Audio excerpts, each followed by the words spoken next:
Hello, everybody. Welcome to another edition of the Horns Report here on KXAN Plus. I'm your host, Billy Gates, and football, at least as far as on the field activities go, it's over for now. The Texas Longhorns defeated the Michigan Wolverines 41-27 in the Cheez-It Citrus Bowl back on New Year's Eve day. It seems so far away. Now we're kind of in the transfer portal sort of whirlwind that's happening. That's open until January 16th. And the rest of the show here, we're going to get to some men's and women's basketball here to chat all about it. KXAN Sports Director Roger Wallace. And Roger, let's first get to some news of the day here. Quintravian Wisner, the now former Texas running back, has decided to transfer to Florida State. Your transfer portal opened January 2nd. A lot of players are starting to make their decisions now.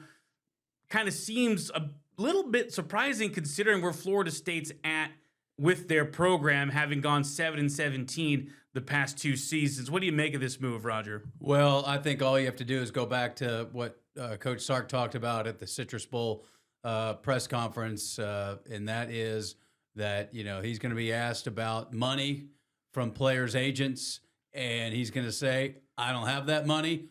If you can get it, great. If not, call us back.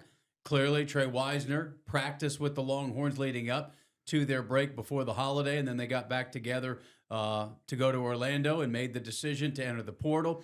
It was a quick one. Sounds to me like maybe some back channels had already been at work, considering that he flew to Florida State and visited Mike Norvell today, and he committed today. So clearly something was in the works. So congratulations, Trey Wisner gave Texas a couple of really good years. Mm-hmm. He emerged from deep in the depth chart to be a 1,000-yard rusher in their run to the Final Four. And then this year was their leading rusher, slowed by injuries.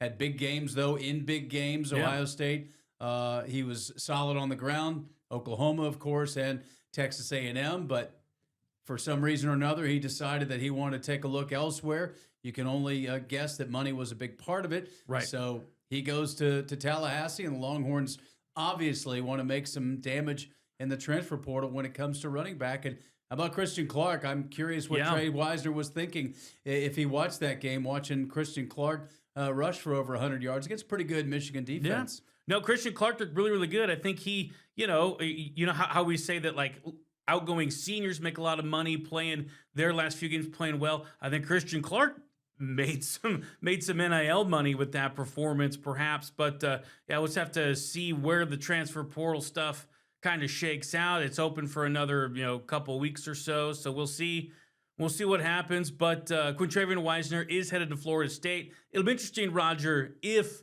the Seminoles are able to turn this thing around under Mike Norvell. 2-10 in 2024. 5-7 in 2025 this year. Obviously not good enough for bowl games, but they could potentially grab DJ Lagway from rivals Florida, who was reportedly in Tallahassee on Sunday for a visit. He's going to go to Virginia. So kind of sounds like Florida State might be prepping for a big portal offseason. But who knows? Yeah. Everybody can have a quick fix. I don't think there's any doubt. I think one of the best examples is still playing in Indiana, and the other one played up until the second round, and that's Texas Tech. And so they both have built heavily through the portal, and Texas Tech already landing a number of big names. So is Indiana. So that's not letting up, and it's a new world. And you joked about when paying attention to the portal. I mean, I think portal shows are coming. To the four-letter network. We have National Signing Day, but National Signing Day now is considered so much different. I know. Because that's the future. That's the development. Mm-hmm. The portal's the now. The portal is okay. If you can land a few, you can take yourself from a pretender to a contender, from a contender to a national title contender, however you want to look at it. So just the last couple of days, Billy, I mean, the Fanatics, as I like to say, they're updating and refreshing their X feed every 15 minutes. I think the fans are kind of like, all right, tell me who's on my team. Yeah. In the spring, I'll have a look at what's there, and then certainly when training camp rolls around. But for the hardcore fans, they are all in right now. And over the weekend, there was a lot of consternation that I would see from fans just on social media and talking to some fans that probably spend a little bit too much time involved in this. Yeah, no, they're refreshing their browsers like they're trying to buy tickets at a Ticketmaster queue or something. Now, we always talk about players going out. Let's talk about players coming in real quick. A literal big commitment for the Longhorns through the portal. Defensive lineman Ian Geffrard. Geffrard, is that it? Geffrard, yeah. It's an interesting last name. He's coming in from Arkansas, 6'5", 387-pound defensive lineman. Roger, we've seen the Longhorns, we've seen Steve Sarkisian have success recruiting the portal for those interior big guys up front on the defensive side. Kind of seems like it's following the same formula. Yeah, and again, this was a pretty quick one. So you wonder, reports are that Texas recruited him out of high school. He's from the state of Alabama, and we know Sark's connections to that part of the country, along with Jeff Banks, Kurt Flood, and the Longhorn coaches that came with him. But yeah, I mean, you got to have big dudes. I think everyone's wondering about offensive line. Sure. So you go get a defensive lineman. But we know how well they did last year, shoring up the interior of that defensive line in the portal. So they get that. Then they do some special teams movement that they're players, and they'll probably be important players, especially a kicker and a punter. But again, the fans are holding their breath for somebody that touches a football and somebody that blocks for somebody that touches a football. And so far, we haven't seen that as of Monday afternoon. Sure, and I'm sure right after we get done taping this, some big news is going to come out. But you can keep up with all that on KXAN.com and on air on KXAN channel 36, and then just search your TV provider for NBC. You'll find us. Yeah. The big one, by the way, Billy, is Cam Coleman. Cam Coleman, the correct. Auburn receiver, was on campus. Now, all indications that they didn't land him on campus, and the fear for so many is if you don't get him and he's taking other visits, then it's going to be tough because you were the first one or the second and not the last. So we'll see what happens there with the Auburn receiver. But if you're not heard of him, as Kurt Signetti said when he was introduced as Indiana's coach, Google him. Google him because he's got some pretty spectacular highlights. So he does. Yeah, they're looking for a big play receiver to go with Emmett Mosley and Ryan Wingo. They lose Parker Livingston. A guy like Khalil Lockett certainly made himself a lot more confident going into the offseason from that room. But that was the big one over the weekend. They want to hit on running back Isaac Brown from Louisville. Reportedly the interest, and then he decided he's going to stay with Louisville. Rayleigh Brown's a running back from Arizona State, reportedly on campus. So they'll hit somebody. I don't think that there's too many not to. Right. It's just the question is how far down of their wish list do they go or not have to go? Yeah, and we'll be on that for you, KXAN.com, and on air, of course, throughout the whole time the portal is open. And obviously there's going to be decisions made after the portal technically closes on January 16th. But, as we get the information, we will pass it along to y'all. So let's just talk about the Citrus Bowl here real quick. Roger, you were there in Orlando for a few days leading up to the game. We had mentioned earlier Christian Clark's big game, and obviously we can't not mention Arch Manning. Yeah. Like that was, seems like every week we say, well, Arch, he's played his best game in a Tex uniform. This Citrus Bowl, he was phenomenal. Almost 400 yards of total offense, accounted for 4 touchdowns, threw for 2, ran for 2, including that 60-yard dagger there in the fourth quarter that just took the wind out of Michigan's sails, whatever win they had left anyway.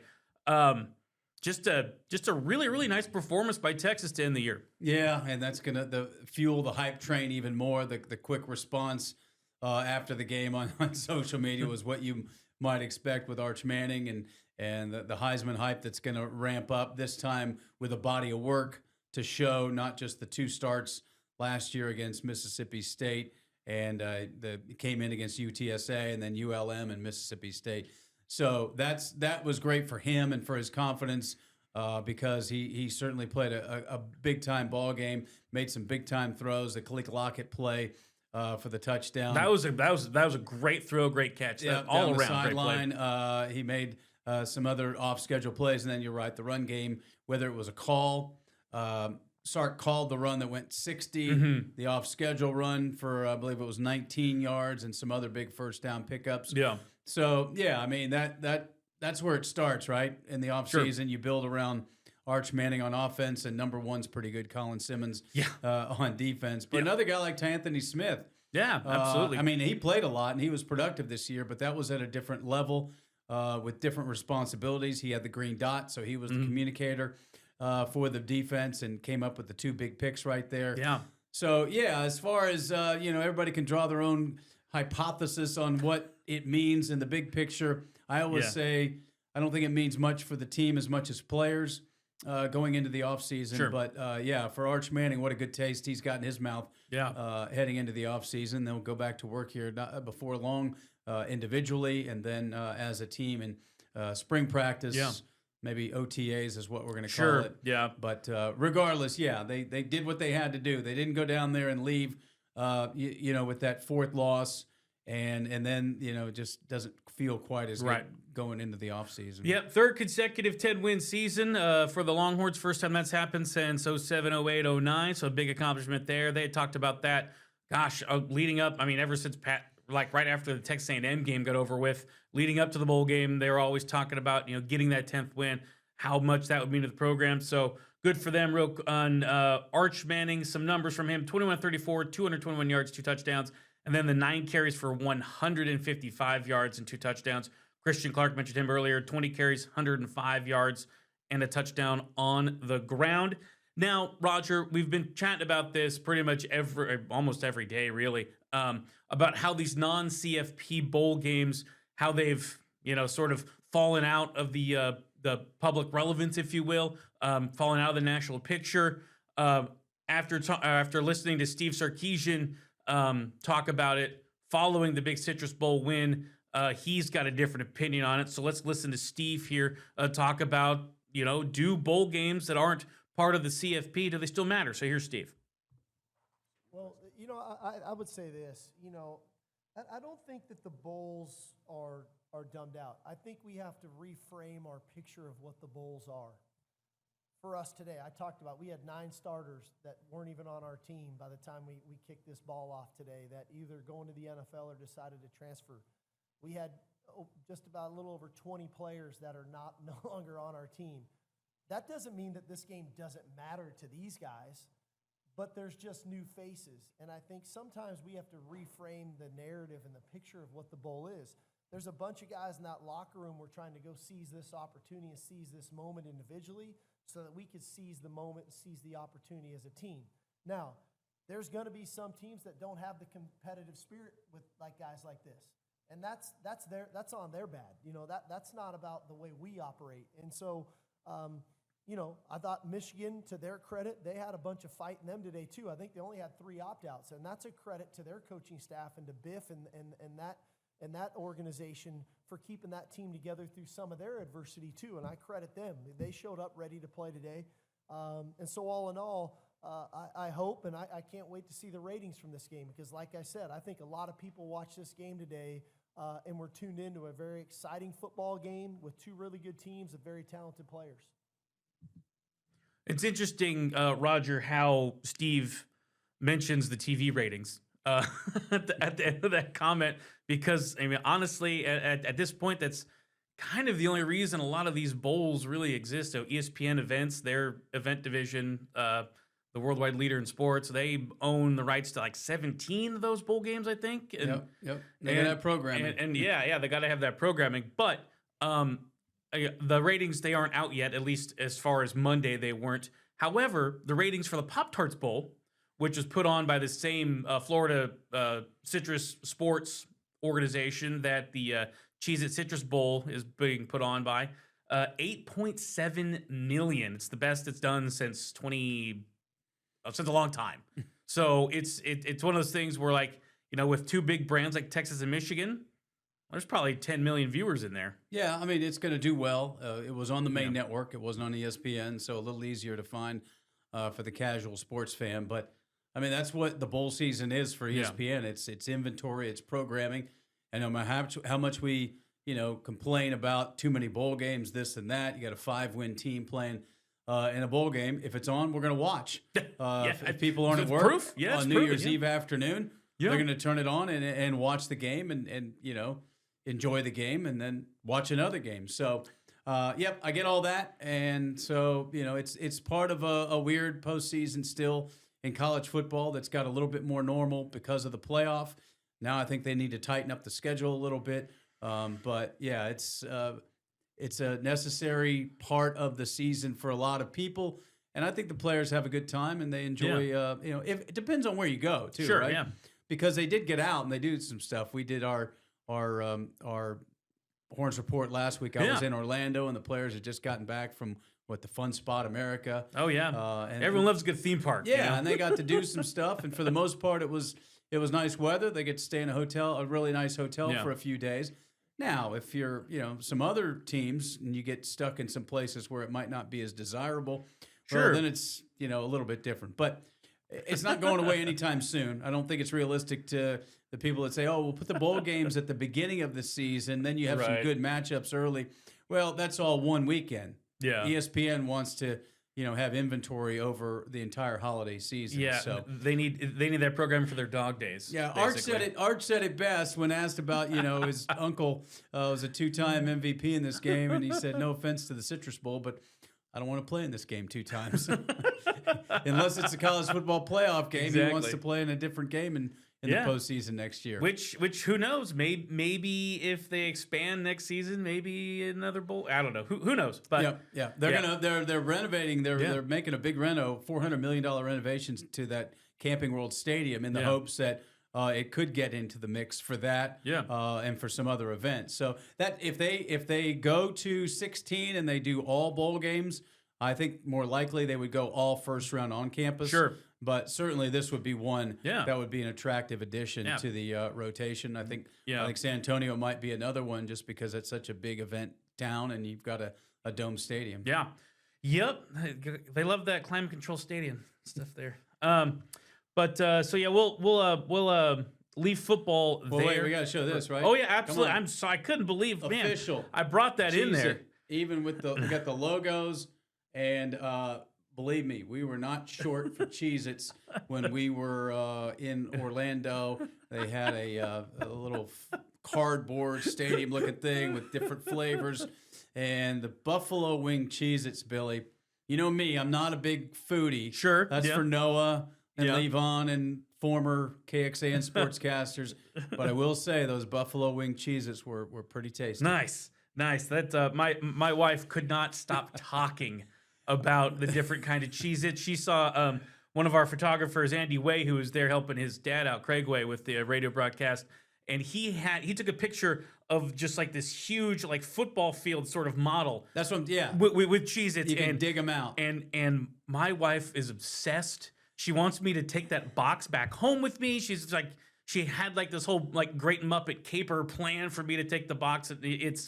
And then she's ridiculous. The Cheez-It crusted turkey leg after the game. Yeah, I mean, probably pass on that. To each their own. That's you right. know. That's All right. righty. Well, I can't believe I almost forgot about the Cheez-It box. That's shame on me. I wouldn't let you get shame on through me. without it. All right, so let's move on to real quick to some men's basketball. The Longhorns and Coach Sean Miller opened up the SEC schedule on the 3rd, so that's 2 days ago. So that will be Saturday night. With a 101-98 loss to Mississippi State in overtime. They had a lead late. They were up 7 with about 2 minutes left to go. They let the Bulldogs back in it, and then kind of things fell apart in overtime. Dalen Swain, 34 points, 14 rebounds, a tremendous game for the Xavier transfer. But he fouled out with about 1:40 left in the game. Right after he gave him a 7-point lead. Right after he gave him a 7-point lead, yeah. Ticky-tack kind of call. You could say what you want about the officiating of that game. I believe there were like 52 combined fouls, 71 free throw attempts. It was a very sort of clunky kind of game with all the fouls and everything. But I mean, did you see anything from this Texas team that kind of maybe makes them a contender in the SEC? Maybe they get into NCAA tournament level. I mean, it's tough with all these transfers. I hate to go negative, but to me it's kind of the opposite because you need to beat Mississippi State at home. Sure, they're a good team, but they're not an upper tier team. Yeah, and you get 9 home games in the conference, and we know how tough it is to go on the road. Well, they just lost 1. Now, Remember last year they started 0-3. Well, Tuesday at Tennessee. Tennessee's in a bad mood with a good team after losing to Arkansas.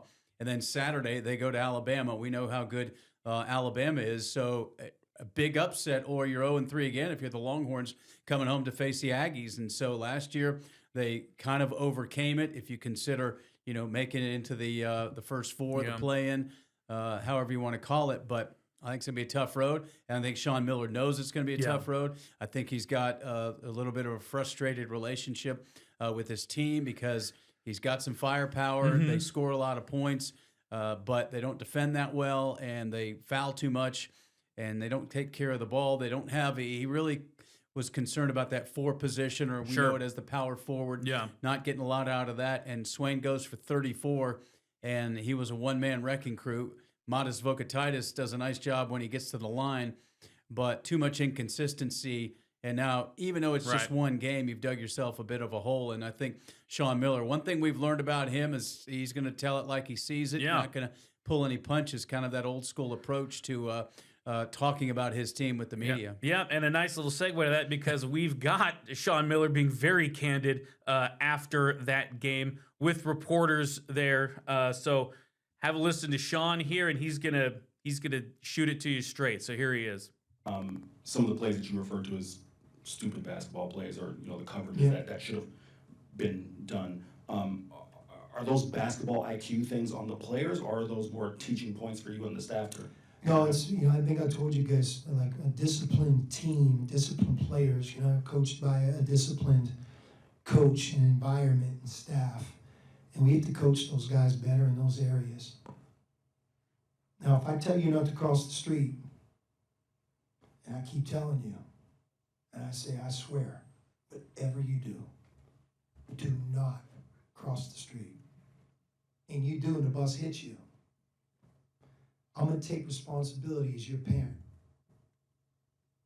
But how many times do I have to tell you not to cross the street?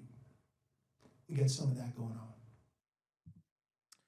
Well, there you have it from Sean. We've said he doesn't pull any punches when he's talking about his team. Well, there you go. That is quite the comparison. Yeah, and it's been you look at this team, and part of the uphill challenge in the SEC is they just don't have a big margin for error because they only have the win over NC State and Maui as what would be considered anything close to a quality win. Exactly. I guess some quality losses, but you better have enough wins where those losses can look good, like UConn where they led at the half, and then UConn pulled away. But they got blown out at home quickly by Virginia. So the Arizona State loss wasn't terrible, but they lost a lead in that game in Maui.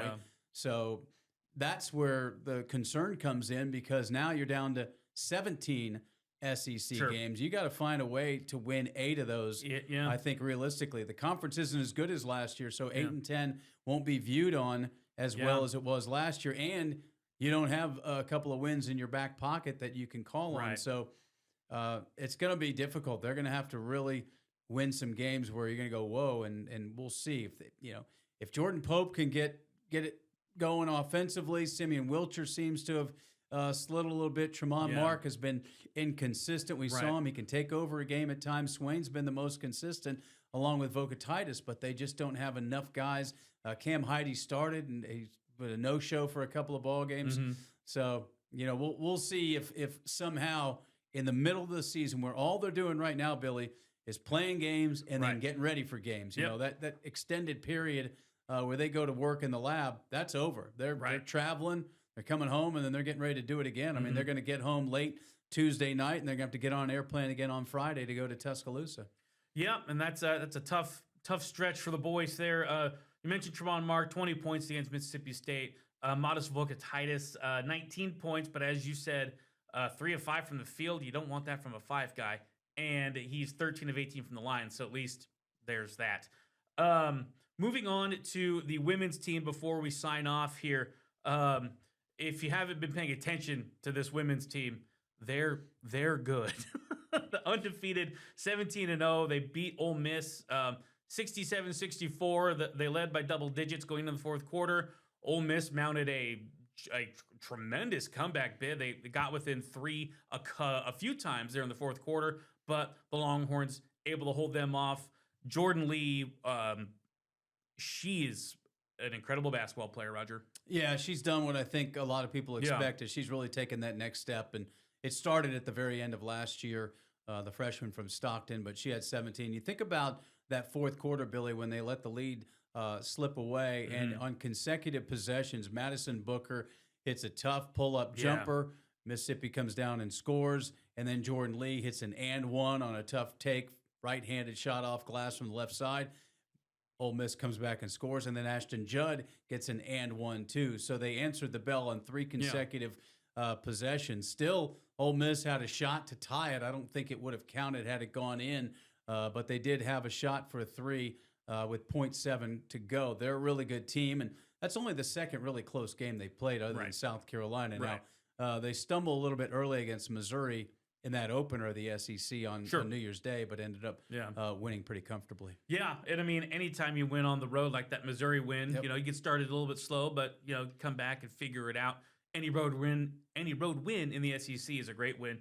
So yeah, they're 17-0 now. Vic Schaefer's got his club, you know, playing pretty well. It's got to get healthy. Yep, got to get healthy. Like that's been the story of their season. They've been able to run the table so far this season by playing 7 or 8 players essentially the entire game. Jordan Lee's been going 40 a game. Madison Booker has been going 40 a game. I think she got a little bit of a break against Ole Miss here. I think she only played 38 minutes, so a couple minutes of breather for her.